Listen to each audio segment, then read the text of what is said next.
Amigo do Dr. Iderval, este que vos fala. Nesse vídeo abordarei um assunto de suma importância para a sociedade brasileira, para os pais, para os professores, para todos nós brasileiros, principalmente para os jovens desse país, dos 0 aos 18 anos. Porque o assunto abrange desde a fase intrauterina até os 18 anos de idade, quando o cérebro do ser humano está em efervescência e informação. O assunto é o uso da cannabis sativa, o uso da maconha, que hoje muitos artistas televisivos, aqueles que realizam baladas em todo o Brasil, músicas contagiantes, artistas bonitos, jovens, propagando o uso da maconha, informando à população que a maconha não tem nenhum efeito deletério. Deste grupo participam muitos artistas famosos, compositores, escritores, filósofos, antropólogos, cantores, artistas do teatro, do cinema, da música, das plásticas, dos desenhos, palestrantes, muitos, informam para a população brasileira, principalmente para os jovens, que a maconha não tem efeito deletério.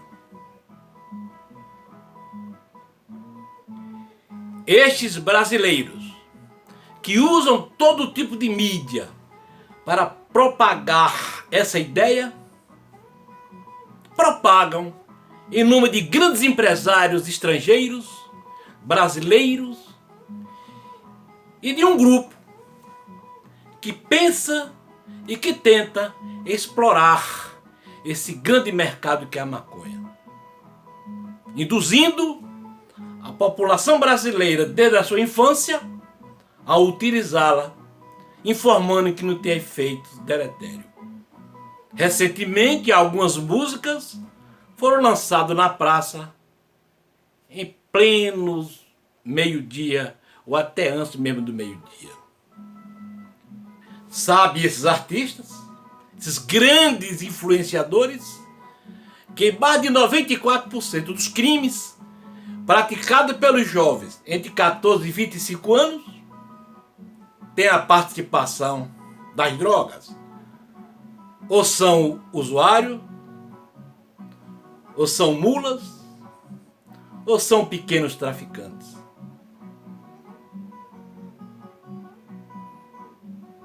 Sabe também esses grandes brasileiros, culto, homem das artes, que usa o cérebro como ganha-pão, usa a mente, que a cannabis sativa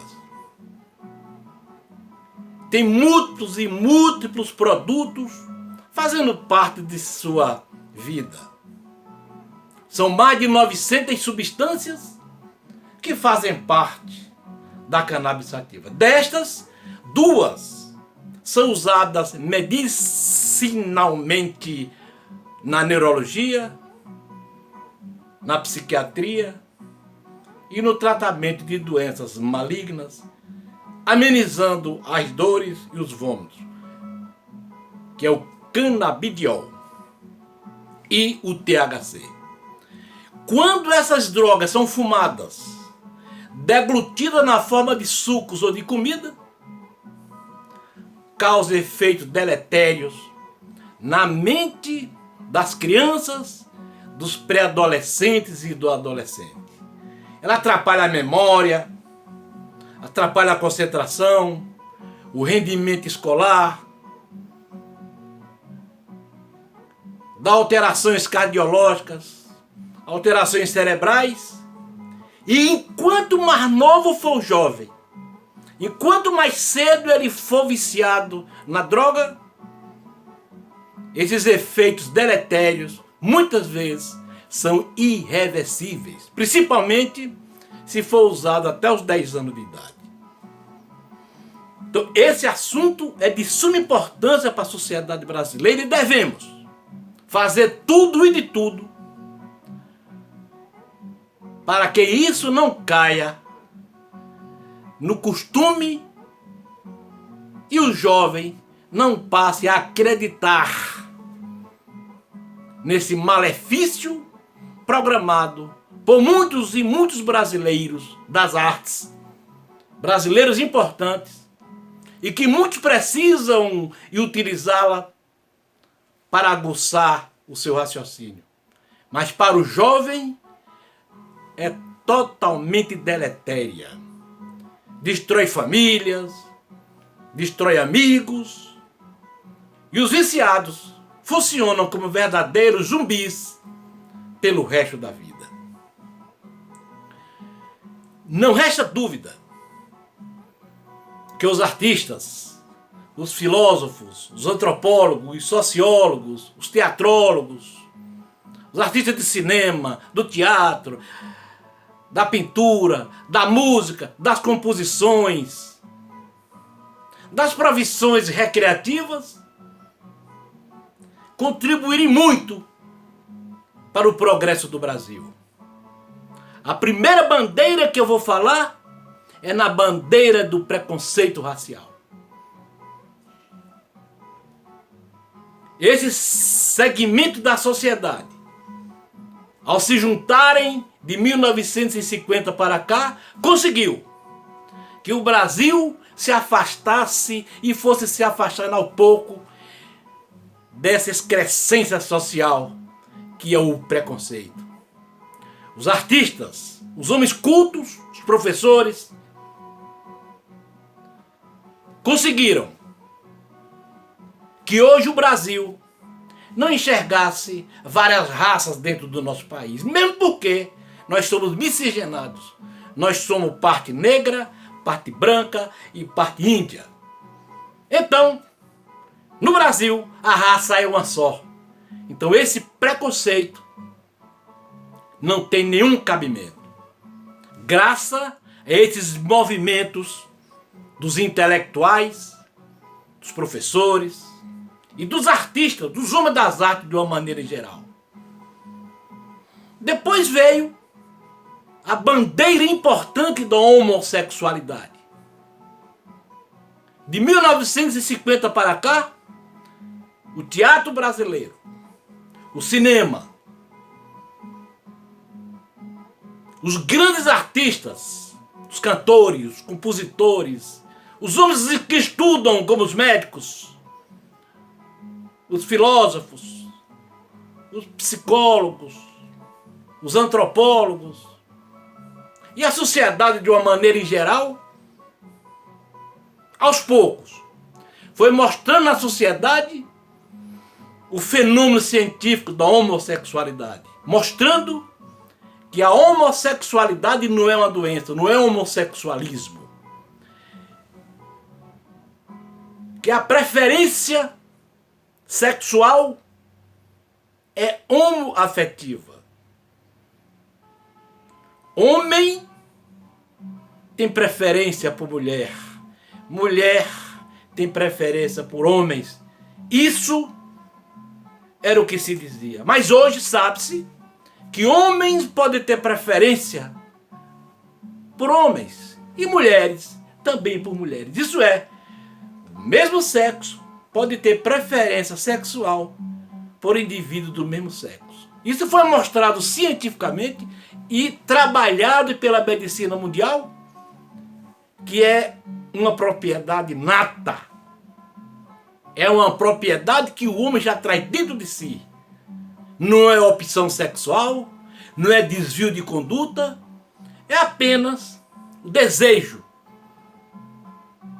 de relacionamento com pessoas do mesmo sexo, totalmente natural, mesmo que muitas religiões utilize a bandeira do contrário. Mas a ciência mostrou isso. Então, ninguém deve ser menosprezado por sua preferência sexual. Todo mundo é igual diante das leis. Então, o brasileiro tem que entender essa grande importância dessas três bandeiras.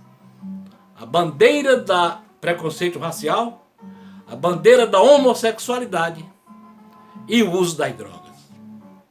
Com relação às drogas, o homem, com sua imaturidade cerebral, só consegue concatenar todos os seus princípios de julgamento após os 25 anos de idade. Antes disso, são seres influenciáveis, são seres que seguem o caminho, a conduta dos seus ídolos. E que a continuar com esse diapasão, poderemos no futuro ter um batalhão de zumbis desinteressados por tudo que é importante, vivendo em eterna fase recreativa. Quer dizer, a cannabis sativa para uso medicinal é importantíssima. Nas convulsões, no Parkinson, no tratamento de náusea, de vômito, no tratamento do câncer, mas recreativamente é um suicídio cerebral. Agora, depois dos 25 anos de idade, com sua profissão, com a sua vida já arrumada, o cidadão faz dela o que ele quiser. E tenha certeza, se ele não fumar até os 24, 25 anos, ele jamais vai cair nessa armadilha. Lembrem-se que em 1839 e 1856 a China foi derrotada porque mais de 40% de sua população foi guinada ao uso do ópio, perdendo totalmente a sua consciência, perdendo a guerra e caindo no ostracismo para o continente europeu, principalmente a Inglaterra. Então vamos fazer tudo e de tudo para os nossos jovens, principalmente na pré-adolescência e na adolescência até os 18 anos, não escutem muitos artistas que têm acesso à mídia, aos jornais, aos palcos, aos cinemas, aos teatros, induzindo a juventude neófita a adquirir o hábito de fumar, de comer e de beber maconha. Quem praticar esses atos induzindo a juventude está praticando um ato antissocial, um ato anti-Brasil e colocando o país no buraco mais fundo do que ele se encontra. Música de fundo, Helena Meirelles, nascida no Mato Grosso em 1924 e falecida em 2005. A maior e mais importante violeira do país, uma violeira do Pantanal Mato Grossense. Um abraço e vamos cuidar de nossas crianças. Vamos induzir à escola e não ao consumo de drogas. Um abraço.